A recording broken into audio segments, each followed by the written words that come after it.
샬롬 브레인 리셋 세 번째, 우울 증상 완화 식단. 이 연구 초점은 다음의 주요 식품군의 섭취를 늘림으로써 식단의 질을 높이는 데 있었다.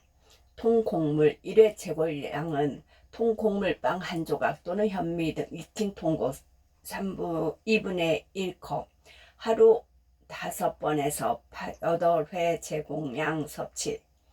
채소는 1회 제공량은 익힌 채소 반컵 또는 생채소 1컵, 하루 6회 제공량 섭취. 과일은 1회.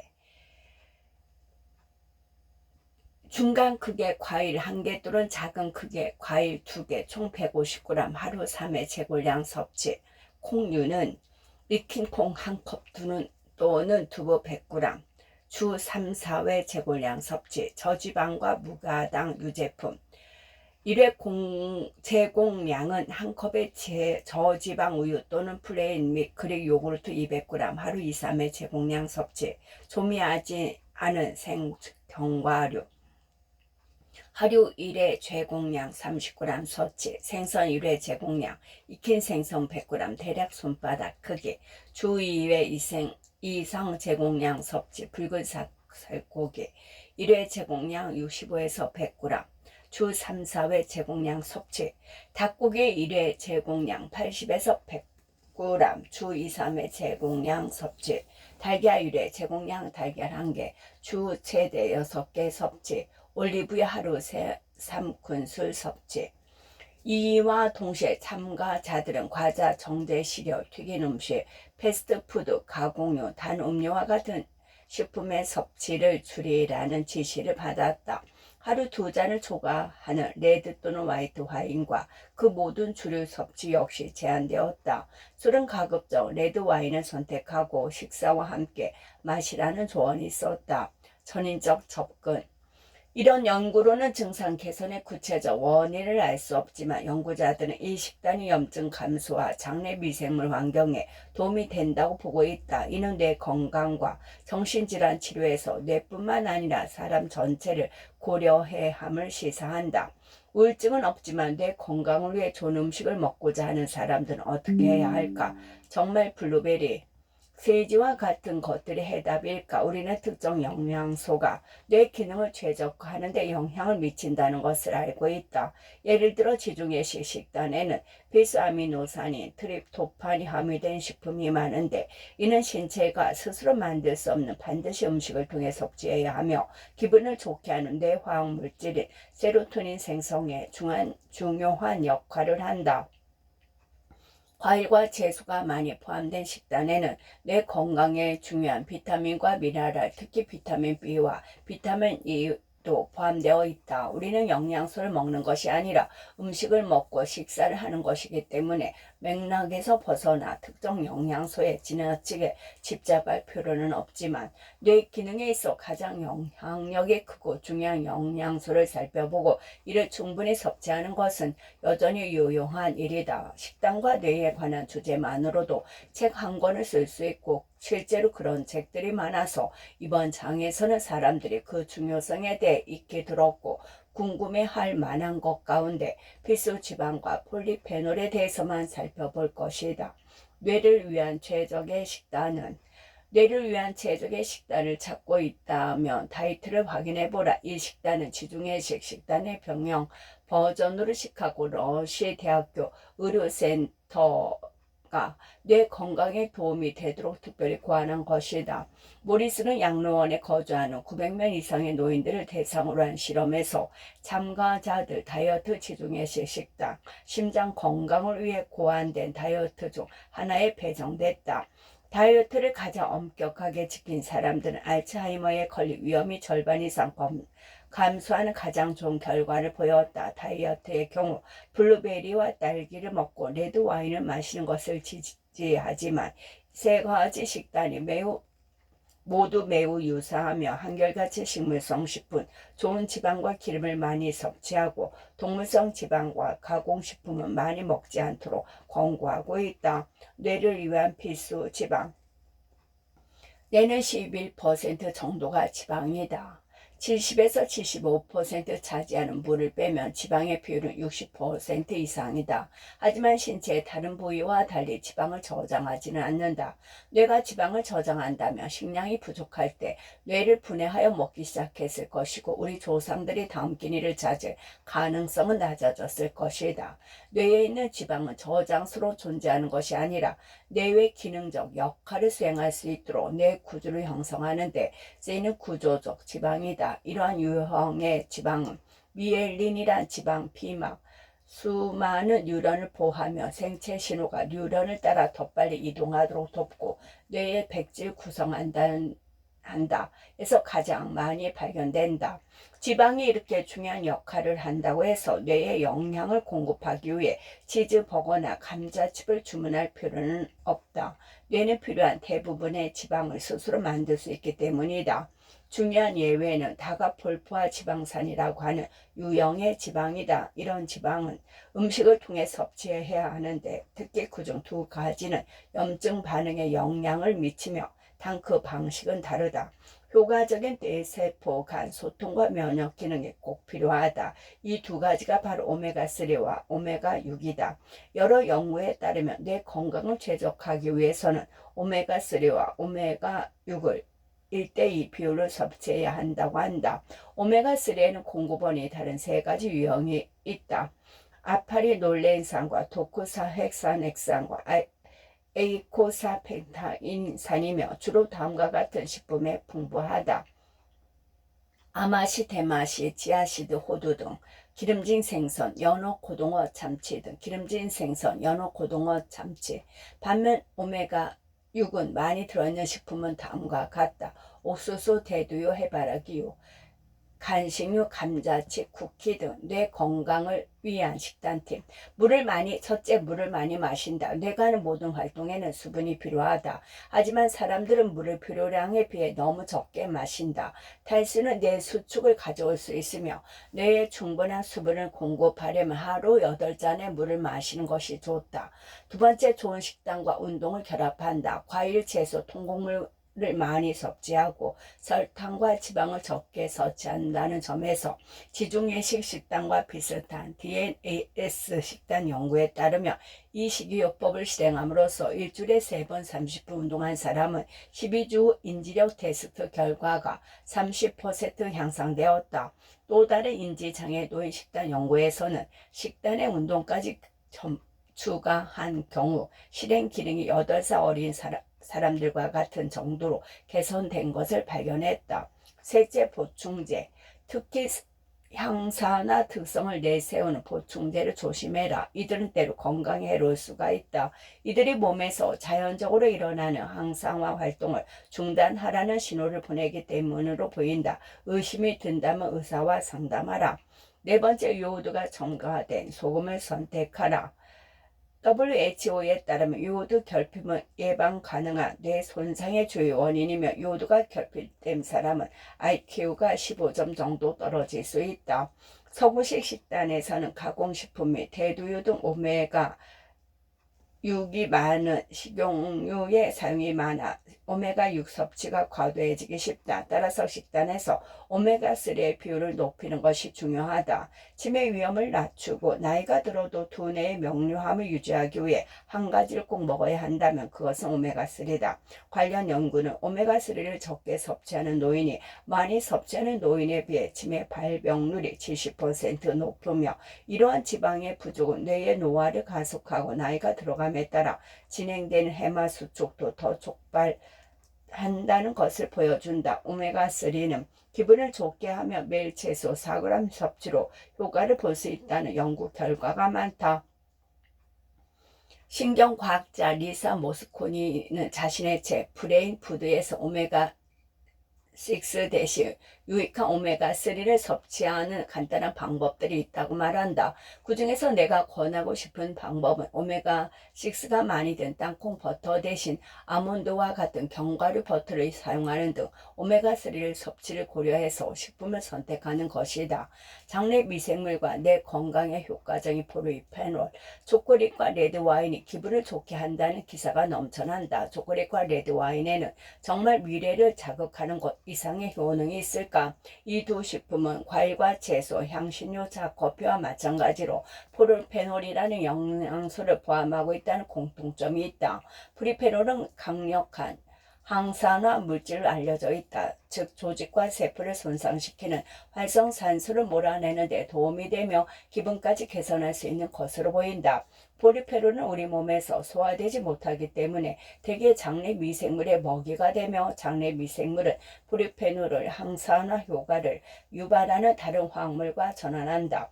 특히 관심을 모으는 것은 베리류 코코아, 향신료에 함유된 프리포노이라는 종류의 폴리페놀이다. 최근의 연구를 통해 플라포노이드를 많이 섭취하는 여성은 우울증 위험이 낮다는 것이 확인되었다. 10년에 걸친 또 다른 연구에서는 플라포노이드가 풍부한 식단을 통해 프랑스 노인 그룹의 인지 기능 저하가 늦춰진 것을 발견했다. 그렇다면 플라보노이드의 가장 좋은 공급원은 무엇일까? 폴리페놀이 가장 많이 함유된 식품을 조사한 한 연구는 일의 재고량을 기준으로 베리류, 다크 초콜릿, 커피가 상위권에 있다는 것을 발견했다. 향신료, 특히 정향과 팔각도 페리페놀이 풍부하게 함유되어 있다. 이런 식재료들을 포함한 레시피를 이용하는 것도 폴리페놀 섭취를 위한 좋은 방법이며, 이런 연구 결과들은 다크 초콜릿 한 조각이나 와인 한 잔을 즐길 수 있는 좋은 핑계거리가 될 것이다. 단 펠리스 작가, 교수를 책임자로 하는 디킨 대학교의 식품과 기본센터의 영양정신의학자들은 지금까지의 모든 증거를 바탕으로 식단의 주요 구성 요소는 충분한 과일과 채소는 물론 샐러드, 콩류, 병아리콩, 렌틸콩, 두부콩, 통곡물, 생경과류를 비롯한 식물성 식품이어야 한다고 조언한다. 섬유질은 장내 마이크로바이옴 특히 중요하므로 하루에 50g 섭취를 목표로 해야 한다. 또한 생선과 살코기, 채식주의자가 아니라면 올리브와 같은 몸에 좋은 지방도 섭취해야 하며, 지방, 설탕, 소금, 정제, 탄수물이 많이 포함되거나 감미료와 유화유가 들어간 가공은 식품을 피해야 한다. 이런 식단은 건강한 심장을 위한 합리적인 조언으로 생각하면 될 것이다. 뇌에 좋은 것이 몸의 다른 부분에도 좋다는 것은 그리 흥미진진하지는 않지만 좋은 소식이다. 알츠하이머 병은 뇌의 당뇨병인가? 제1형 당뇨병에 대해 들어보았는가? 제2형 당뇨병에 대한 이야기는 분명 들어보았을 것이다. 그렇다면 제3형 당뇨병, 제3형 당뇨병에 대해 알지 못하는 사람이라면 그것이 사실 알츠하이머병을 지칭한다는 것을 알고 놀랄지도 모르겠다. 제2형 당뇨병은 포도당을 연료로 사용하고 저장하는 신체 능력에 지장이 생기는 흔한 질환이다. 탄수화물이 포함된 음식을 먹으면 혈당이 상승하고, 이에 따라 췌장에서 인슐린이 분비된다. 인슐린은 세포가 혈당을 흡수하여 에너지로 사용하거나 저장하도록 돕는다. 제2형 당뇨병의 주된 원인은 인슐린 저항성이다. 인슐린 저항성으로 인해 포도당을 사용하고 저장하는 시스템이 둔감해져 적절한 작동을 멈추면 혈당을 급상승한다. 이 유형의 당뇨병은 비만과 밀접한 관련이 있으며 기억력과 인지력의 문제로 이어질 수도 있다. 게다가 제2형 당뇨병은 알츠하이머병의 주요 위험 요인이기도 하다. 과학자들은 최근에는 인슐린이 뇌에서도 중요한 역할을 한다는 사실을 발견했다. 이제 우리는 인슐린이 두 가지 중요한 역할을 한다는 것을 알고 있다. 우리가 음식을 얼마나 많이 먹느냐에 영향을 미치고 뇌 신호와 인지 기능을 조절하는 것이다. 예를 들어 인슐린이 해마에 도달하지 못하면 새로운 기억을 형성하는 해마의 기능이 저하된다. 식사를 하면 혈당이 오르고 그에 따라 인슐린이 분비되는 것은 기억을 통한 학습 능력이 촉발되는 과정이다. 음식 자원이 풍부한 장소를 기억하는 것이 우리 조상들의 생존에 중요한 역할을 했을 것이기 때문이다. 하지만 음식이 넘쳐나는 현대식 생활에선 이 과정에 문제가 발생한다. 달콤한 간식을 통해 인슐린 자극에 저속적으로 노출된 뇌는 결국 인슐린 신호에 둔감해지는 것이다. 제2형 당뇨병과 알츠하이머병의 강력한 연관성. 당뇨일 때는 뇌가 인슐린에 둔감해져 그와 연관돼 기억력 문제를 일으킨다는 생각은 일부 과학자들로 하여금 치매가 사실 대상 장애일 수 있다는 주장을 벽해했다. 이와 관련해 가장 설득력 있는 증거는 로드아일랜드주 프로비던스 소재 브라운 대학교의 수잔 드라몬테의 연구실에서 나온 것이다. 첫째, 그녀는 알츠하이머병에 걸리면 해마가 인슐린에 둔감해진다는 것을 발견했다. 또한 유에게 제2형 당뇨병을 유발하도록 고안된 식단을 제공하자 뇌의 알츠하이머병의 징후인 베타 아밀로이드 프라크가 형성되는 것을 확인했다. 이런 연구 결과는 알츠하이머병이 일종의 뇌 당뇨병일 수 있다는 것을 시사한다. 따라서 일부 연구자들은 알츠하이머병을 제3형 당뇨병이라고 부르는 것이다. 다만 그 명칭에 대해서는 아직 논란이 있다. 이 견해가 맞는다면 정크푸드 중독이 몸에만 해로운 것이 아니라 정신에도 나쁜 영향을 미친다고 볼 수 있다. 하지만 이것이 다가 아니다. 원래 당뇨병에서 관찰되는 인지기능 저하는 뇌에 인슐린 저항성이 생겨 뇌 기능에 중요한 인슐린 신호가 제대로 작동하지 않기 때문에 발생하는 것으로 보았다. 메타아밀로이드 프라크 축적은 이런 상황에 유감스러운 부산물로 본 것이다. 그러나 이제는 베타아밀로이드 프라크 자체가 제2형 당뇨병 환자에게 나타나는 치매의 근본 원인일 수 있다는 견해가 주목받고 있다. 베타아밀로이드 프라크의 전구체, 즉 올리고모로 불리는 작은 아밀로이드 덩어리가 해마로 보내는 인슐린 신호를 차단하는 것으로 밝혀졌다. 뇌는 이런 성가신 덩어리를 제거할 수 있는 효소를 만들어내지만 안타깝게도 이 효소는 인슐린 수치를 조절하는 역할을 하는 효소이기도 하다.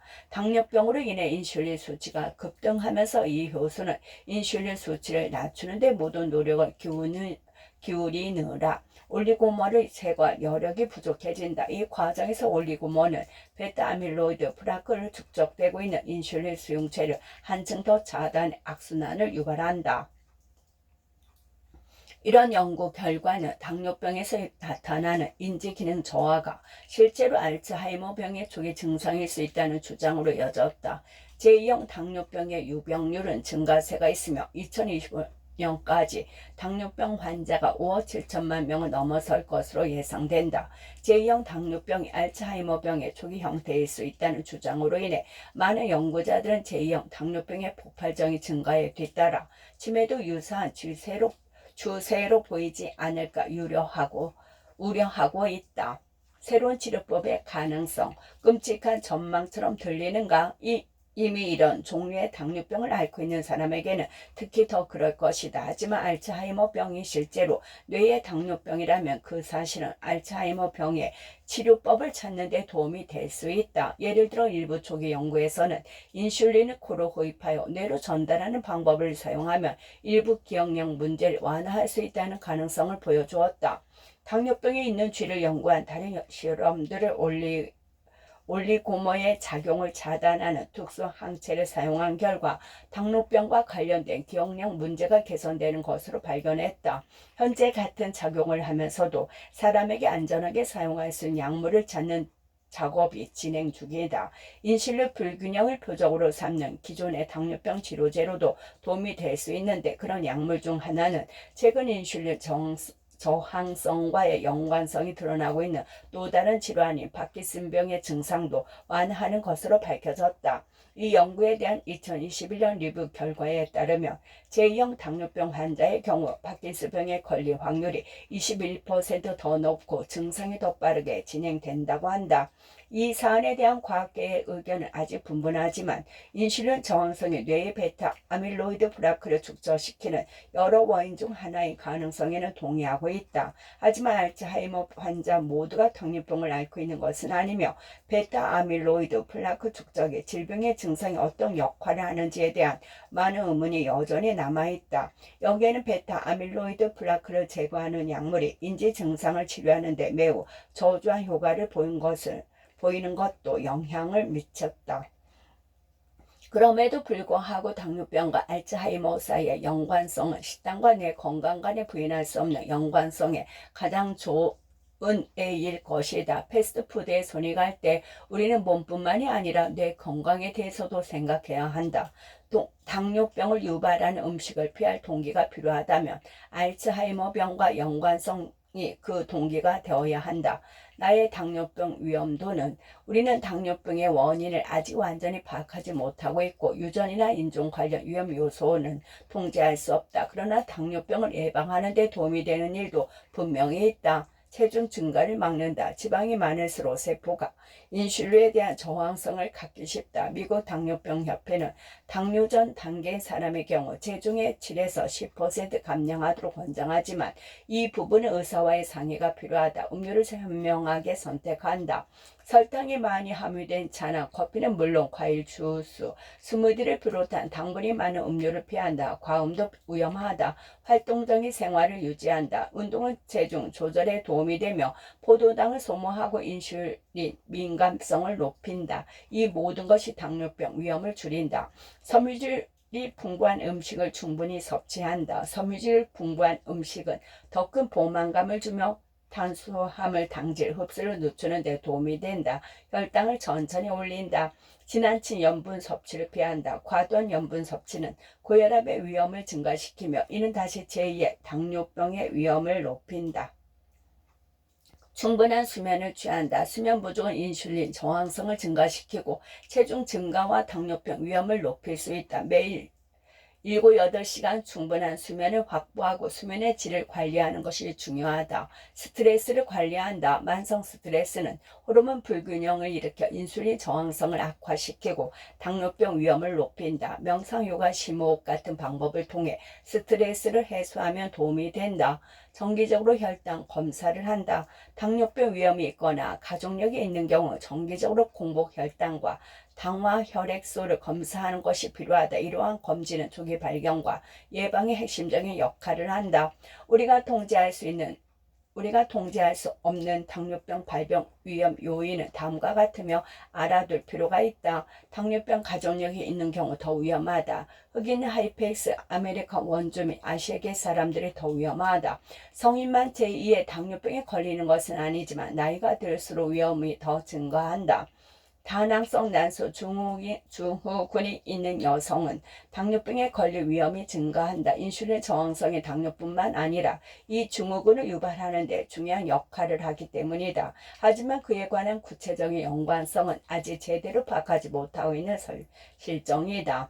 당뇨병은 한번 발병하면 완치가 어려울 수 있지만 적절한 관리와 예방 습관을 통해 충분히 발병 위험을 낮출 수 있다. 조기에 실천하고 꾸준히 관리한다면 건강한 삶을 유지할 수 있다.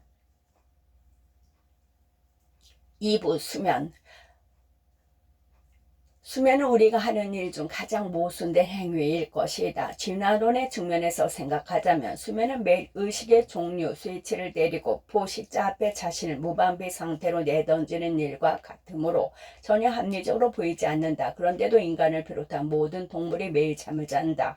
인간의 인생의 3분의 1을 잠을 자면서 보낸다. 따라서 수면에는 치명적인 위험을 무릅쓸 만한 분명한 목적, 즉 생명 유지에 필수적인 목적이 있다는 것을 예상할 수 있다.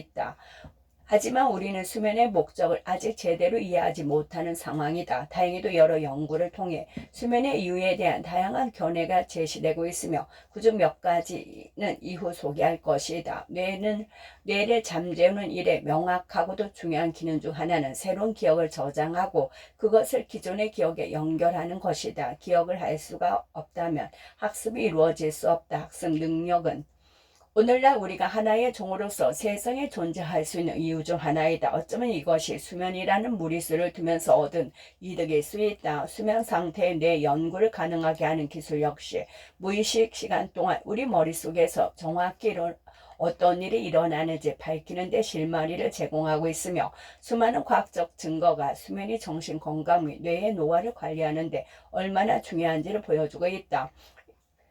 수면은 알츠하이머병을 이해하는 데 있어 중요한 퍼즐 조각으로 보인다. 이 흥미로운 아이디어는 알츠하이머병을 발견하고 예방하며 심지어 치료할 수 있는 새로운 방법을 이끌어낼 가능성이 있다. 수면의 일부 요소, 특히 수면의 또 다른 신비한 요소인 꿈은 감정을 처리하는 데 중요한 역할을 하는 것으로 보이며 따라서 충분히 수면을 취하지 못하면 심각한 결과를 초래할 수 있다. 수면의 진정한 목적이 무엇이든 우리는 불면의 밤이 얼마나 끔찍한지 경험으로 잘 알고 있다. 충분히 잠을 자지 못하거나 적절치 못한 시간에 잠을 자면 인지 기능에 위험할 정도로 해로울 수 있으며 정신 건강에도 영향을 줄 수 있다. 이 책에서는 수면이 인지와 정신 건강에 미치는 영향에 초점을 맞추지만 수면 교란은 제2의 당뇨병에서 위장장애, 심지어 암에 이르는 온갖 종류의 건강 문제로 이어질 수도 있다. 그러므로 수면 습관을 개선해서 야간의 숙면이 주는 정신적 혜택을 얻게 된다면 신체의 다른 부분도 연쇄적인 효과를 얻을 것이다.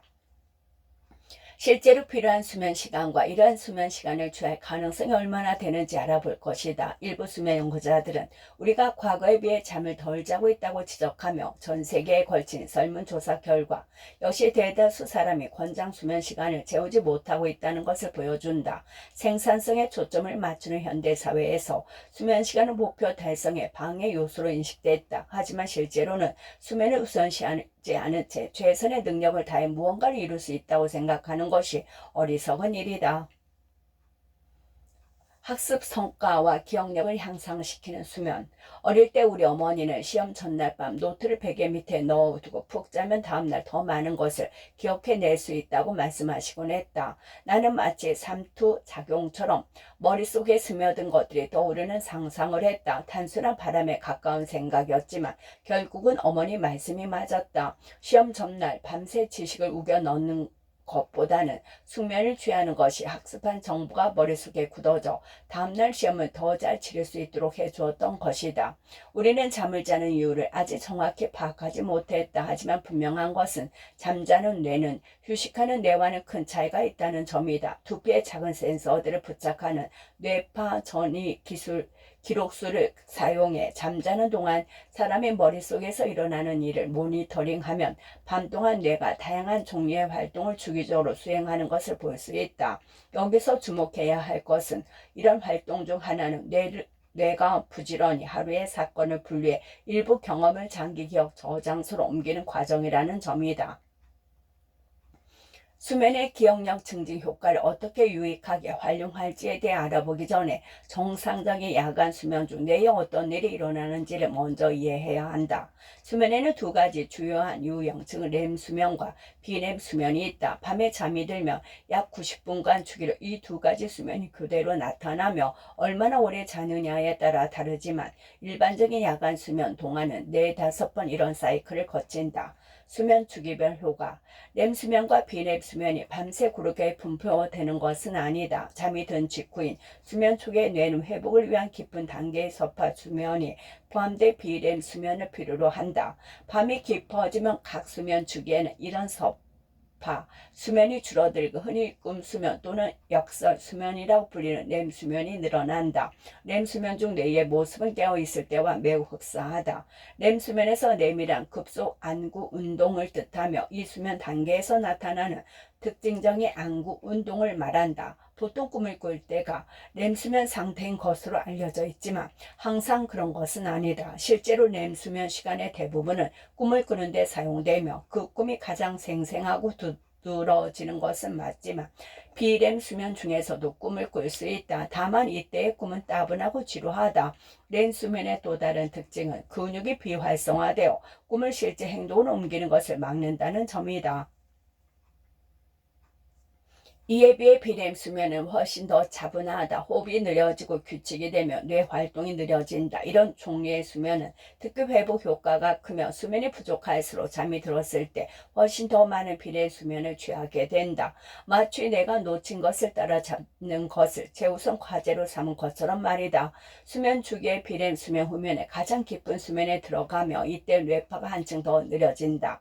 이 회복성 섭파 비렘 수면은 기억 장치에 특히 중요한 것으로 간주되도록 중요한 시험 전날 밤이라면 결코 놓쳐서는 안 된다. 기억은 어떻게 만들어지나? 새로운 경험을 하거나 새로운 정보를 익힐 때 뇌는 이것들을 주로 해마에서 기억으로 바꾼다. 새로운 정보를 기억하는 과정은 마치 뇌세포의 특정 순서대로 불을 켜듯이 특정 패턴으로 활성화되는 일련의 과정이라고 볼 수 있다. 악기 연주나 운동을 반복하는 것처럼 이러한 뇌세포의 활성화 패턴을 반복할수록 기억은 공고화되어 장기 기억 저장소로 옮겨간다. 시험을 위해 같은 내용을 반복적으로 학습하고자 하는 정보에 대한 기억을 재활성화할 때도 이런 일이 일어난다. 그러나 이런 과정은 우리가 잠을 자는 동안 무의식적으로도 일어난다. 현재까지 알려진 바에 따르면 섭파 수면 중에 해마에서 새로운 기억이 재활성화되어 기억뿐만 아니라 복잡한 사고에도 중요한 역할을 담당하는 두뇌 영역인 심피질이 이동되고 결국 그곳에 장기 저장된다. 신경과학자인 캘리포니아 대학교 버클리 캠퍼스 매트 워크 교수는 이런 기억 통합 과정을 USB를 지우고 그것에 저장되어 있던 파일을 컴퓨터로 옮겨 더 많은 공간을 확보하는 것과 비슷하다고 말한다. 기억이 성공적으로 심피질에 옮겨져 이후 다시 꺼내 쓸 수 있는 준비가 되면 해마에는 다음날 새로운 기억이 형성될 수 있는 공간이 마련된다. 이런 종류의 깊은 수면이 부족하면 기억을 계속 보관하는 데 어려움을 겪게 마련이다.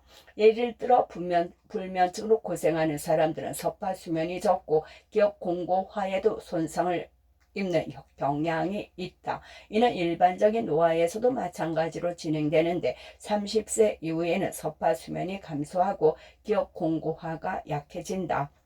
기억이란 무엇인가? 기억나는 최초의 생일은 언제인가? 아마 어린 시절의 어느 시점일 것이다. 그렇다면 그 기억이 어떻게 뇌에 자리를 잡았기에 지금 되살릴 수 있는 것일까? 이는 한 번에 이루어지는 일이 아니다. 그 여정의 첫 번째 단계를 인코딩이라고 부른다. 이때 경험의 표상이 뇌에 저장된다. 하지만 그 초기 기억이 지속되기 위해서는 공고화라고 불리는 과정이 필요하다. 그것도 많이 말이다. 우리가 기억을 되새기거나 떠올릴 때 기억은 공고화되는데 수면도 기억을 다시 활성화하고 장기 저장소로 이동시킴으로써 기억 공고화 과정에서 중요한 역할을 하는 것으로 보인다. 기억이 공고화되면 시간에 따른 기억 쇠퇴에 더 강하게 저항할 수 있다. 잠자는 동안 뇌는 서로 다른 기억들 사이에 네트워크를 구축해 한 가지를 기억할 때 관련된 기억이 촉발되도록 한다. 우리는 뇌가 저장할 경험과 무시할 경험을 어떻게 선택하는지는 모르지만 이 과정에서 감정이 중요한 요소로 작용하며 뇌는 특히 부정적인 감정에 우선순위를 부여하는 경향을 보인다는 것을 알 수 있다. 이는 진화적 관점에서 유리한 일이다. 또한 수면 중에 뇌는 중요하다고 생각되는 정보, 예를 들어 다음날 시험을 볼 것이라는 정보를 우선시한다. 수면 부족이 기억 수행을 방해하듯이 숙면은 기억 수행에 도움을 준다. 여러 연구에 따르면 새로운 것을 배운 후 야간에 적절히 수면을 취하거나 낮잠을 자는 등 잠을 충분히 잤을 때 기억력 테스트에서 더 나은 성적을 내는 것으로 밝혀졌다. 또한 뇌 자극 기술을 사용해 이런 종류의 섭파 수면을 강화하면 다음날 더 많은 것을 기억할 수 있다. 하지만 모든 기억이 섭파 수면 중에 저장되는 것은 아니다. 섭파 수면은 특히 서술 기억 즉 사실과 사건에 대한 기억에 작용한다. 섭파 수면은 기억을 장기 저장소로 옮길 뿐만 아니라 뇌의 연결을 가지치기의 연결을 분류하고 연결의 수를 줄여 중요한 회로만 남김으로써 특정 기억을 강화한다.